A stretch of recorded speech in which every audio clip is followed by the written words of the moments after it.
Bismillahirrahmanirrahim. Assalamualaikum warahmatullahi wabarakatuh. Innal hamdalillah nahmaduhu wa nasta'inuhu wa nastaghfiruhu wa na'udzu billahi min syururi anfusina wa min sayyiati a'malina may yahdi fala mudhillalah wa may yahdi fala hadiyalah. Asyhadu an la ilaha illallah wa asyhadu anna Muhammadan abduhu wa rasuluh la nabiyya ba'dah. Pertama-tama, marilah kita panjatkan rasa puja dan puji syukur atas kehadirat Allah Subhanahu wa Ta'ala, yang mana pada kesempatan kali ini kita masih diberikan kesehatan jasmani dan rohani, sehingga kita bisa hadir di tempat ini dalam keadaan sehat walafiat. Kedua kalinya, salat beserta salam semoga tercurah limpahkan kepada suri tauladan kita, yakni Habibana wa Nabiyana Muhammad sallallahu alaihi wasallam. Baik, di sini saya akan untuk memenuhi tugas nge-review materi ilmu pendidikan Islam.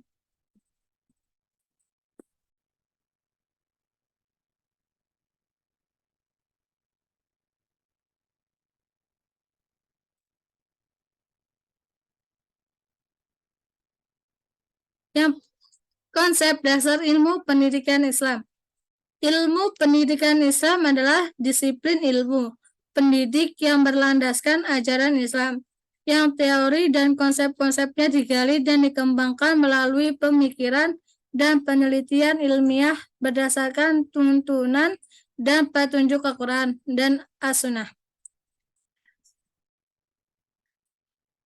Ilmu pendidikan Islam tidak dapat disebut sebagai filsafat pendidikan Islam atau cabang filsafat pendidikan Islam.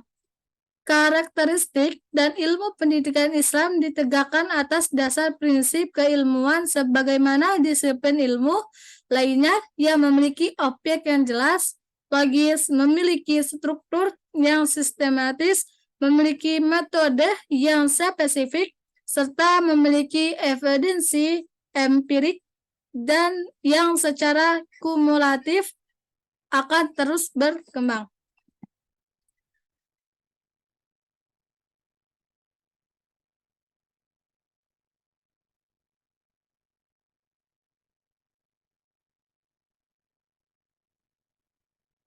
Ilmu pendidikan umumnya, khususnya ilmu pendidikan Islam, memiliki dua objek, yaitu objek materi dan objek formal.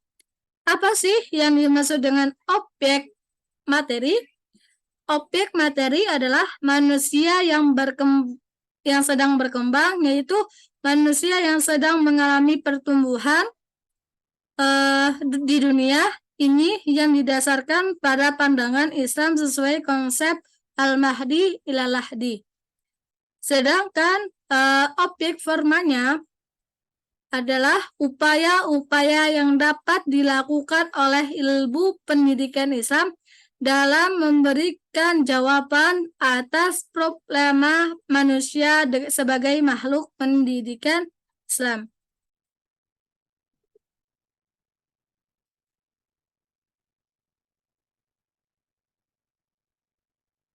Di sini ada 3 hal yang menjadi manfaat yang dapat membantu pendidik dan tenaga pendidikan, yaitu yang pertama, menyusun dan mengemukakan konsep, teori, paradigma, dan asumsi pendidikan yang sesuai dengan pandangan Islam melalui pemikiran dan penelitian yang dilaksanakan secara teratur dan sistematis untuk memperoleh kebenaran yang logis dan rasional. Yang kedua, memberikan petunjuk bagaimana melaksanakan atau pendidik yang sesuai dengan konsep Islam. Yang ketiga, yaitu melukiskan dan menggambarkan subjek dan objek pendidikan sebagaimana adanya. Yang kedua yaitu sumber dan dasar ilmu pendidikan Islam. Sumber pendidikan Islam merupakan hal yang sangat diperhatikan dalam penataan individual dan sosial hingga dapat mengaplikasikan Islam secara sempurna. Di dalam pendidikan Islam, terdapat beberapa sumber pendidikan Islam sebagaimana mereka juga sependapat bahwa Al-Quran dan As-Sunnah yang merupakan sumber pendidikan Islam sebagaimana mereka yang sependapat bahwa Al-Quran adalah sumber utama yang pertama dan As-Sunnah adalah sumber yang kedua. Dasar ilmu pendidikan Islam. Dasar dari pendidikan Islam adalah tauhid. Dalam struktur ajaran Islam, tauhid merupakan ajaran yang sangat penting dan mendasari segala aspek kehidupan penganutnya, tak terkecuali aspek pendidikan. Dalam Quran surat Asy-Syura ayat 52 Allah berfirman yang artinya, dan demikianlah kami wahyukan kepadamu wahyu Al-Quran dengan perintah kami. Sebelumnya kamu tidaklah mengetahui apakah Alkitab, Al-Quran, dan tidak pula mengetahui apakah iman itu. Tetapi kami menjadikan Al-Quran itu cahaya yang kami tunjuki dengan dia. Siapa yang kami kehendaki di antara hamba-hamba kami. Dan sesungguhnya kamu benar-benar memberi petunjuk pada jalan yang lurus. Yang ketiga yaitu tujuan pendidikan Islam, pendidikan nasional, dan pendidikan barat. Di sini tujuan pendidikan Islam seperti yang dirumuskan oleh Omar Muhammad Al-Taumi Al-Syaibani, salah seorang ahli pendidikan Islam, memberikan ciri dan prinsip-prinsip umum yang dijadikan dasar untuk mencapai tujuan utama cita-cita pendidikan Islam. Pendidikan Islam merupakan pendidikan yang didirikan dan diselenggarakan atas dasar barat, atas dasar hasrat, ketauhidan, motivasi ibadah, dan semangat berdakwah untuk memanifestasikan atau mengejawantakan nilai-nilai Islam, baik nilai ketuhanan maupun nilai kemanusiaan, melalui kegiatan pendidikan sebagaimana tercangkup dalam ilmu, program, dan praktek pendidikan Islam. Dalam Undang-Undang Nomor 20 Tahun 2003 tentang Sistem Pendidikan Nasional yang menyatakan bahwa pendidikan nasional berfungsi mengembangkan kemampuan dan membentuk watak serta peradaban bangsa yang bermartabat dalam rangka mencerdaskan kehidupan bangsa, bertujuan untuk berkembangnya potensi peserta didik agar menjadi manusia yang beriman dan bertakwa kepada Tuhan Yang Maha Esa, berakhlak mulia, sehat, berilmu, cakap, kreatif, mandiri, dan menjadi warga negara yang demokratis serta bertanggung jawab.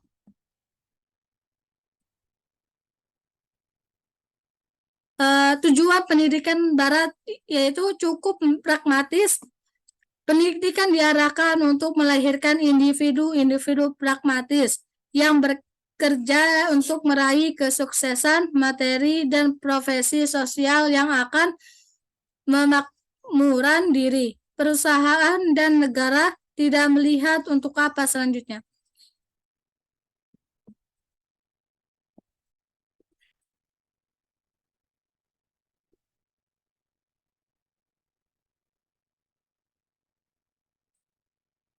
Teori pendidikan barat membagi tujuan pendidikan menjadi dua pandangan besar.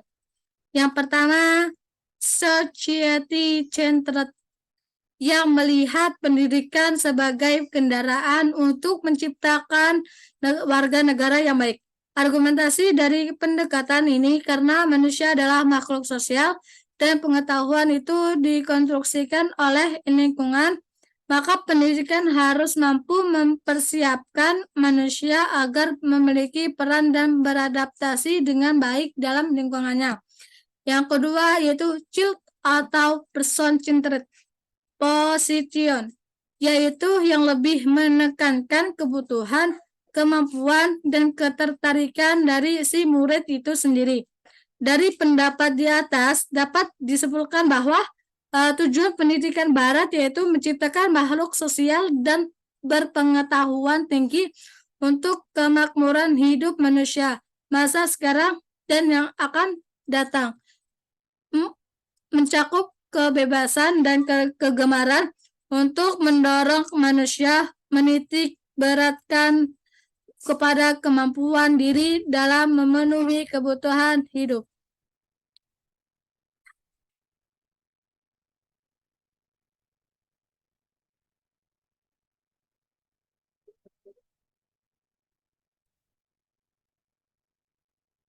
Yang keempat yaitu sistem pendidikan Islam dan sistem pendidikan nasional. Pendidikan Islam dilaksanakan secara informal, awalnya sambil berdagang. Mereka menyiarkan agama Islam kepada orang-orang yang mengelilinginya, yaitu mereka yang membeli barang-barang dagangannya. Didikan dan ajaran Islam mereka berikan dan perbuatan dari suri tauladan. Kemudian dengan berjalannya waktu, pendidikan Islam dilakukan di pusat-pusat pendidikan seperti di surau, langgar, masjid, atau bahkan di rumah sang guru, tempat-tempat pendidikan seperti inilah yang menjadi terbentuknya sistem pondok pesantren dan pendidikan Islam yang formal, yang terbentuk madrasah atau sekolah yang berdasar keagamaan. Sistem pendidikan nasional adalah keseluruhan komponen pendidikan yang saling terkait secara terpadu untuk mencapai tujuan pendidikan nasional. Di sini ada beberapa jenis pendidikan yang ada di Indonesia, yaitu yang pertama pendidikan formal. Yang kedua yaitu pendidikan non-formal. Yang ketiga yaitu pendidikan informal, pendidikan anak usia dini, pendidikan jarak jauh, pendidikan berbasis masyarakat.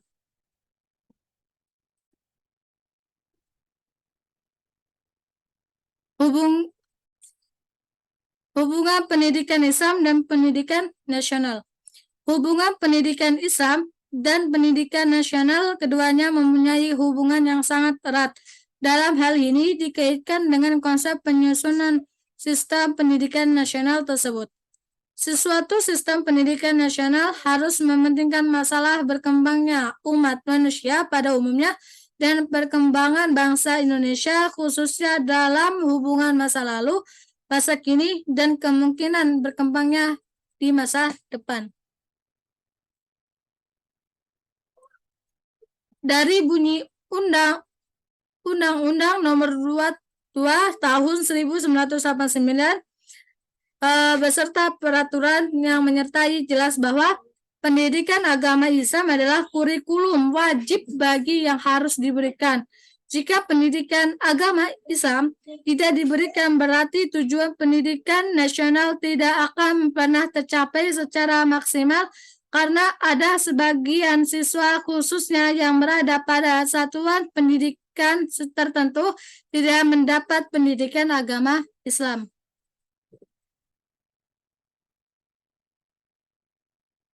Yang kelima yaitu pendidikan peserta didik dalam perspektif pendidikan Islam.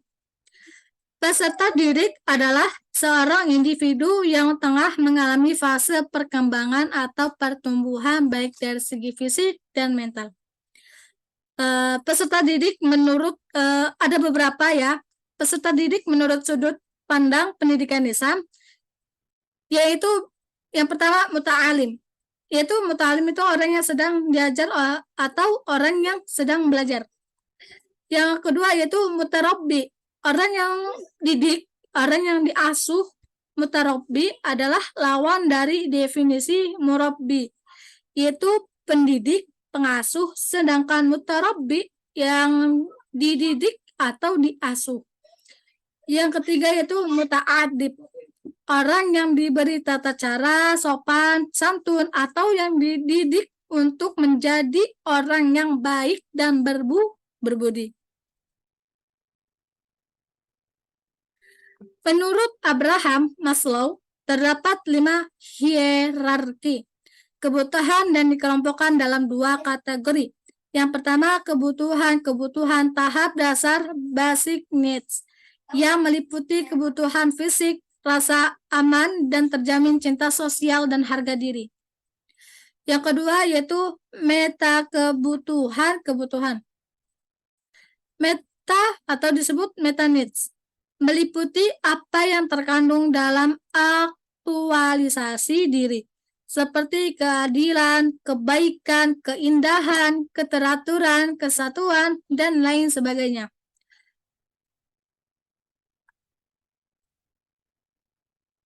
Di sini menurut Al-Ghazali menjelaskan kewajiban anak didik pada kitabnya atau Ihya Ulumuddin dan Minhaj al-Amal. Sini ada ada 4. Yang pertama, mendahulukan kesucian dan kerendahan akhlak dan sifat-sifat tercela. Yang kedua, bersedia merantau untuk mencari ilmu pengetahuan. Yang ketiga, jangan menyombongkan dan menentang gurunya. Yang keempat, mengetahui kedudukan ilmu pengetahuan. Seseorang pelajar harus mendahulukan ilmu pengetahuan yang pokok dan mulia. Kemudian ilmu pengetahuan yang mulia, ilmu pengetahuan yang penting, lalu ilmu pengetahuan sebagai pelengkapnya. Yang keenam yaitu asas-asas dan batas-batas pendidikan Islam. Apa sih yang dimaksud dengan asas pendidikan Islam? Asas pendidikan Islam merupakan suatu kebenaran yang menjadi dasar atau tumpuan berpikir, baik pada tahap dan perancangan maupun pelaksanaan pendidikan. Adapun asas-asas ilmu pendidikan Islam diantaranya ialah yang pertama asas Tutwiru Handayani, yang kedua asas belajar seumur hidup, yang ketiga asas kemandirian dalam belajar, asas keyakinan, yang kelima yaitu asas keteladanan.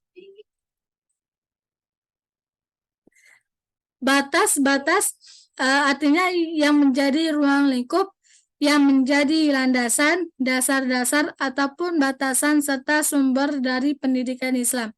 Seperti halnya dengan Islam yang menjadi pokok sumber hukumnya, maka itu pula lah yang menjadi batasan dari ilmu pendidikan Islam. Adapun batas-batas pendidikan Islam tersebut diantaranya yang pertama Al-Quran, yang kedua As-Sunnah, serta ijtihad. Yang ketujuh yaitu pendekatan strategi, metode, dan teknik dalam pendidikan Islam. Metodologi pendidikan Islam yang dinyatakan dalam Al-Quran menggunakan sistem multi-approach yang meliputi antara lain pendekatan religius, bahwa manusia diciptakan memiliki potensi dasar atau fitrah atau bakat agama. Yang kedua, pendekatan filosofis, bahwa manusia adalah makhluk rasional atau berakal pikiran untuk mengembangkan diri dan kehidupannya. Yang ketiga yaitu pendekatan rasio kultural, bahwa manusia adalah makhluk bermasyarakat dan berkebudayaan sehingga latar belakangnya mempengaruhi proses pendidikan. Yang keempat yaitu pendekatan saintifik, bahwa manusia memiliki kemampuan kognitif dan efektif yang harus ditumbuh kembangkan. Yang kelima yaitu berdasar pendekatan multi-approach tersebut, penggunaan metode harus dipandang secara komprehensif terhadap anak. Karena anak didik tidak saja dipandang dari segi perkembangan, tetapi juga harus dilihat dari berbagai aspek yang mempengaruhinya.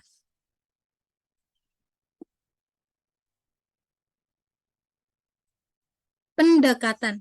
Strategi, metode, dan teknik pembelajaran merupakan bagian sistem yang tidak terlepas dari komponen-komponen lain, lalu berinteraksi di dalamnya. Salah satu komponen dalam proses tersebut adalah metode teknik pembelajaran, sehingga membantu guru dalam menyampaikan materi dalam proses pembelajaran sesuai kondisi psikologi, kemampuan pikiran, karakter, dan perilaku. Metode pendidikan Islam dalam penerapannya banyak menyangkut permasalahan individual atau sosial peserta didik atau pendidik itu sendiri, sehingga dalam menggunakan metode seorang pendidik harus memperhatikan dasar-dasar umum metode pendidikan Islam, sebab metode pendidikan itu hanyalah merupakan sarana atau jalan menuju tujuan pendidikan, sehingga segala jalan yang ditempuh oleh seorang pendidik haruslah mengacu pada dasar-dasar metode pendidikan tersebut. Yang kedelapan yaitu komponen media dalam pendidikan Islam dan kurikulum pendidikan Islam. Media pembelajaran sangat penting dipahami dan digunakan guru agama Islam dalam melaksanakan pembelajarannya agar tercapainya tujuan pembelajaran yang telah ditetapkan dengan menggunakan media pembelajaran. Pemahaman bersifat verbalis dari peserta didik dapat diminimalisasikan. Dewasa ini, guru tidak hanya dituntut menggunakan media pembelajaran, tetapi juga mampu merancang media yang akan digunakannya dalam proses pembelajaran. Karakteristik media yang biasa digunakan dalam pembelajaran pendidikan agama Islam. Yang pertama, media grafis. Media grafis merupakan salah satu media visual yang dapat menyalurkan informasi dari sumber informasi ke penerima informasi. Media grafis dapat berfungsi untuk menarik perhatian, memperjelas pesan, dan mengilustrasikan pesan. Media grafis juga merupakan media sederhana yang harganya relatif murah. Yang kedua yaitu media audio. Media audio adalah media yang erat kaitannya dengan pendengaran. Informasi dituangkan dalam lambang-lambang auditif, baik berupa verbal maupun non-verbal. Dalam mata pelajaran pendidikan agama Islam, materi yang dapat menggunakan media. Yang ketiga, media proyeksi diam. Media proyeksi diam atau disebut dengan still projected medium merupakan media yang prinsipnya sama dengan media grafis, tetapi dalam media proyeksi diam, informasi disampaikan melalui proyektor agar dapat dilihat oleh peserta didik. Beberapa jenis media proyeksi diam diantaranya slide, film rangkai, OHP, televisi, proyektor, apakui, hitoscape, microprojection, dan microfilm. Yang kesembilan yaitu pengembangan materi dan evaluasi dalam pendidikan Islam. Evaluasi dapat diartikan sebagai proses membandingkan situasi yang dapat dengan kriteria tertentu dalam rangka mendapatkan informasi dan menggunakannya untuk menyusun penilaian dalam rangka membuat keputusan. Adapun kata pengembangan merupakan terjemahan dari kata development yang berarti dikembangkan terakhir atau keadaan baru dalam suatu perkara. Jika dihubungkan dengan pendidikan, maka evaluasi dan perkembangan pendidikan berarti suatu proses penilaian atau penaksiran terhadap kemajuan, pertumbuhan, dan perkembangan pendidikan, terutama peserta didik untuk tujuan pendidikan. Evaluasi dan pengembangan pendidikan sebagaimana tersebut di atas amat dipentingkan dan diperhatikan dalam Islam. Hal ini misalnya dapat dipahami dari ayat sebagai berikut. Dan dia mengajarkan kepada Adam nama-nama benda seluruhnya, kemudian mengumumkannya kepada para malaikat. Lalu Allah berfirman, sebutkanlah kepadaku nama-nama benda itu. Jika kamu memang orang-orang yang benar, mereka menjawab, Maha suci Engkau, tidak ada yang kami ketahui selain apa yang telah Engkau ajarkan kepada kami. Sesungguhnya Engkaulah yang Maha mengetahui lagi Maha bijaksana. Quran Surat Al-Baqarah ayat 31-32. Jika ayat tersebut dihubungkan dengan kegiatan evaluasi pengembangan dalam pendidikan, maka dapat dikemukakan beberapa unsur evaluasi. Yang pertama, unsur evaluator dan pengembangan. Kedua, unsur yang dievaluasi dan dikembangkan. Yang ketiga, unsur materi yang dievaluasi dan dikembangkan. Yang keempat, unsur kesahihan hasil keevaluasi. Yang kelima, unsur pengakuan terhadap hasil evaluasi dan pengembangan.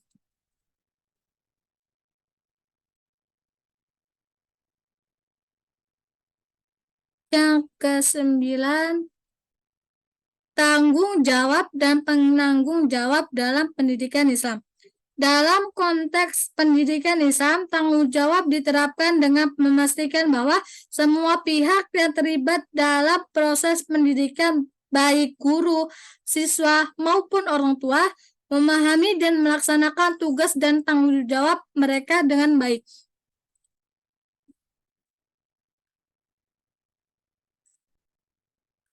Guru bertanggung jawab untuk memberikan pembelajaran yang sesuai dengan ajaran Islam dan membimbing siswa dalam mengembangkan kepribadian yang sesuai dengan nilai-nilai Islam.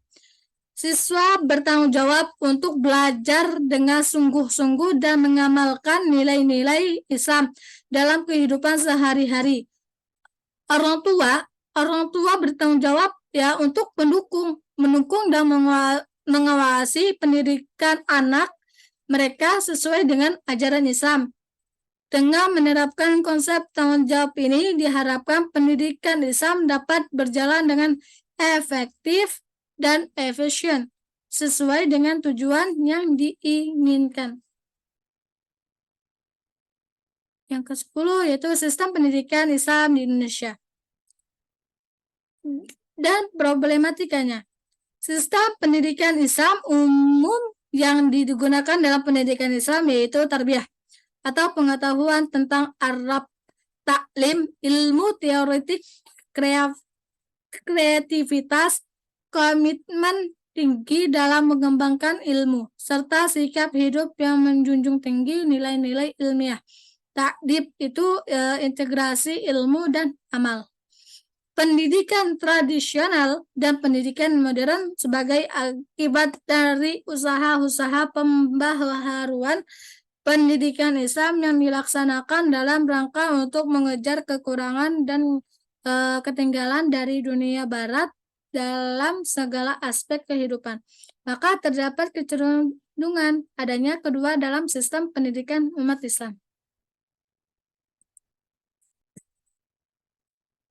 Problematika pendidikan Islam modern. Masalah mendasar yaitu sekularisme sebagai paradigma pendidikan. Permasalahan lain, perkembangan ilmu, pengetahuan, dan teknologi yang tidak memperhatikan masalah agama, pemisahan antar ilmu dan agama, rendahnya sarana fisik, rendahnya kualitas guru, dan kesejahteraan Islam. di sini ada solusi problematika pendidikan Islam.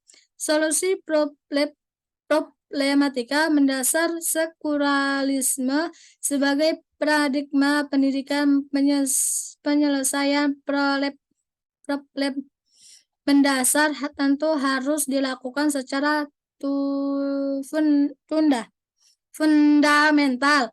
Itu hanya dapat diwujudkan dengan melakukan perombakan secara menyeluruh yang diawali dari perubahan paradigma pendidikan sekular menjadi paradigma Islam. Ini sangat penting dan utama. Yang kedua, solusi terhadap perkembangan iptek. Yang tidak memperhatikan masalah agama ini harus segera menguasai pendidikan berbasis teknologi agar pendidikan Islam tidak jauh tertinggal dalam pendidikan. Yang ketiga yaitu solusi tentang pemisahan antar ilmu dan agama. Pemisahan antara ilmu dan agama hendaknya serta dihentikan dan menjadi sebuah upaya penyatuan keduanya dalam satu sistem pendidikan integralistik.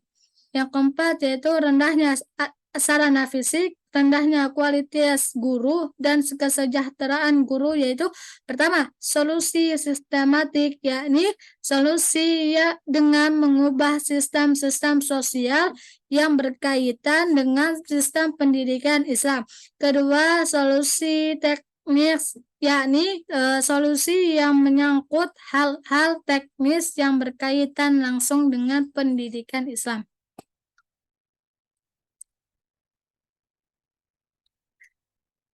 Periodisasi pendidikan Islam. Perkembangan pendidikan Islam dibagi dalam 5 periodisasi. Yang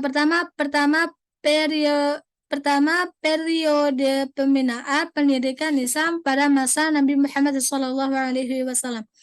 Kedua, periode pertumbuhan pendidikan Islam yang berlangsung sejak Nabi Muhammad SAW wafat sampai masa akhir Bani Umayyah.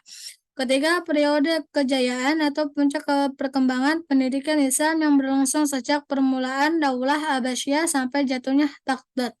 Yang keempat, periode kemunduran pendidikan Islam yaitu sejak jatuhnya Baghdad sampai sejatuhnya Mesir ke tangan Napoleon, yang ditandai dengan runtuhnya sendi-sendi kebutuhan Islam dan berpindahnya pusat-pusat pengembangan kebudayaan di dunia barat. Yang kelima, periode pembaharuan pendidikan Islam yang berlangsung sejak pendudukan Mesir oleh Napoleon sampai masa kini yang ditandai dengan gejala-gejala kebangkitan kembali umat dan kebudayaan Islam.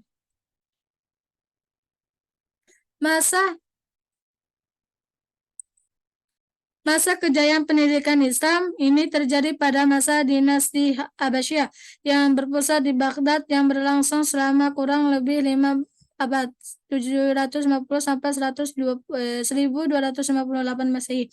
Hal ini dibuktikan oleh keberhasilan tokoh-tokoh Islam dalam mengembangkan keilmuan dan dengan karya-karyanya baik dalam bidang ilmu diniyah seperti fikih, tafsir, ilmu hadis, teologi, sampai dengan bidang keilmuan umum seperti matematika, astronomi, filsafat, sastra, sampai ilmu kedokteran. Keberhasilan dalam bidang keilmuan tersebut disebabkan adanya kesadaran yang tinggi akan pentingnya ilmu pengetahuan untuk sebuah peradaban. Mungkin ini yang bisa saya sampaikan, kurang lebihnya saya mohon maaf, kepada Allah saya mohon ampun. Akhirul kalam, assalamualaikum warahmatullahi wabarakatuh.